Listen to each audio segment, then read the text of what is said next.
Donc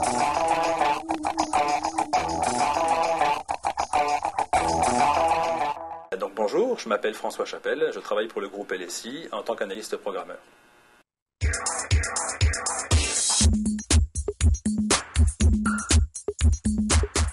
Donc pour arriver au métier d'analyste programmeur, j'ai suivi une maîtrise d'informatique, à l'issue de laquelle j'ai fait une année de spécialisation en gestion d'entreprise.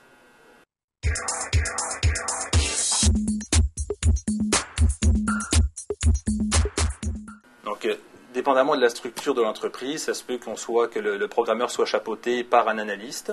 S'il n'y a pas d'analyste, à ce moment-là, c'est le programmeur qui va faire à la fois l'analyse et la programmation.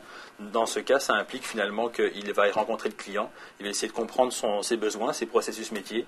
Ensuite de cela, il va rentrer au bureau pour les modéliser.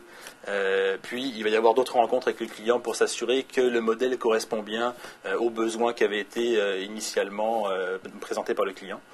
Et ensuite de cela, on va passer vraiment à la phase d'informatisation, donc de programmation, où on va faire intervenir des bases de données, des outils de développement aussi bien web que mobile que Windows.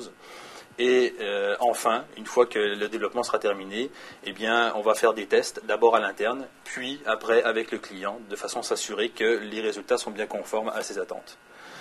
Comme type d'application de site web qu'on a développé, je pourrais vous en mentionner quelques-uns.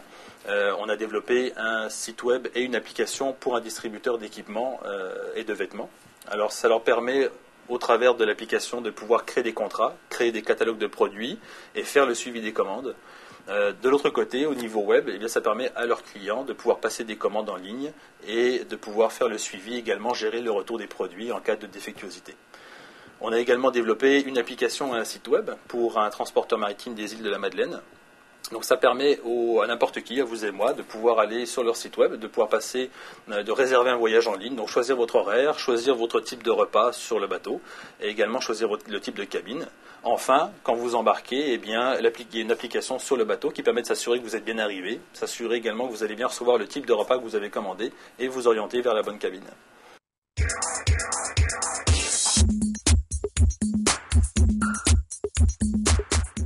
Donc, en développement, comme je le disais, on fait plus du développement ici de gestion. Donc, dans ce cadre-là, on est amené à utiliser deux types d'outils. Donc, des outils de programmation, bien évidemment. Alors, chez nous, on a fait le choix de 3 outils qui s'appellent WinDev, WebDev et WinDev Mobile, qui nous permettent, avec un seul langage, de pouvoir à la fois développer des applications mobiles et des sites web. Évidemment, on a aussi besoin de tout ce qui est base de données. Ça, c'est notre deuxième type d'outil. Donc, on peut travailler ici, dépendamment du client, soit sur SQL Server, soit sur Oracle. Donc, ça peut être aussi des bases de données un peu plus anciennes comme AS400, Progress, etc.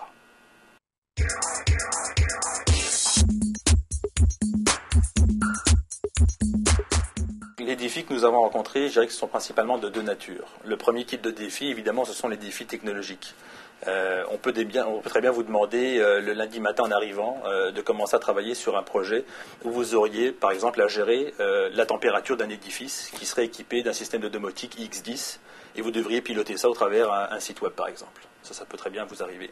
Vous pourriez également rencontrer un client qui souhaiterait développer une application qui permettrait de piloter un robot qui se charge de faire la découpe des portes et des fenêtres.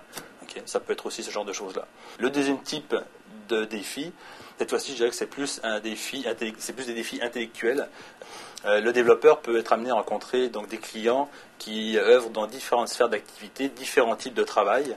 Donc le principal défi du développeur, c'est d'arriver finalement à se projeter dans les problématiques de clients de façon à pouvoir correctement les modéliser et finalement produire une application qui soit la plus parfaite adéquation, la plus parfaite réponse à ses besoins.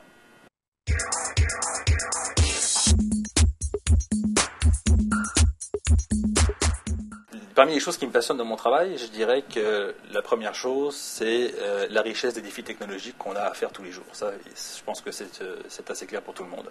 Mais il y a aussi autre chose. Ça peut paraître un peu paradoxal pour peut-être certaines personnes, mais aussi c'est la mobilité. Analyste programmeur, c'est pas un travail sédentaire, bien au contraire. Et il faut rencontrer à plusieurs reprises les clients. Donc pour analyser leurs besoins, comme je l'ai mentionné tout à l'heure, ou aussi pour aller valider que le produit est bien en adéquation avec leurs besoins, donc valider les tests. Mais ça peut être aussi pour donner de la formation sur les outils. Vous venez de développer un logiciel, et bien après ça, il faut peut-être aller aussi former les utilisateurs pour être sûr qu'ils s'en servent correctement.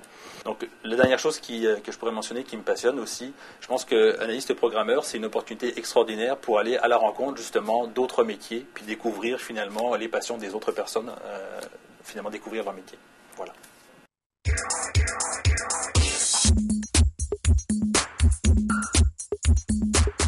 Donc, à ceux qui s'intéressent au métier d'analyste programmeur, ce que je pourrais conseiller, tout d'abord, le prérequis, c'est d'abord d'être passionné par toutes les nouvelles technologies. Comme je l'ai évoqué, on peut très bien ici développer des applications standards, mais on peut aussi développer des applications mobiles qui font entrer en jeu plusieurs types de problématiques qui sont complètement nouvelles aujourd'hui. Ça peut être également des sites web, je l'ai mentionné. Mais l'autre défi, l'autre qualité, je pense que l'analyste programmeur doit impérativement avoir, c'est des talents finalement de communication. Puisque la communication est vraiment au centre du métier, à savoir, il faut tout le temps être en communication avec son client pour s'assurer que ce qu'on développe, ce qu'on est en train de produire répond bien à son besoin. Ce n'est pas 6 mois après qu'il faudra s'apercevoir que finalement on est dans le champ. Il faut également dialoguer avec ses coéquipiers. C'est un travail d'équipe, le développement. Donc il faut s'assurer qu'on travaille bien tous dans la même direction. Et enfin également un bon dialogue avec son chef de projet.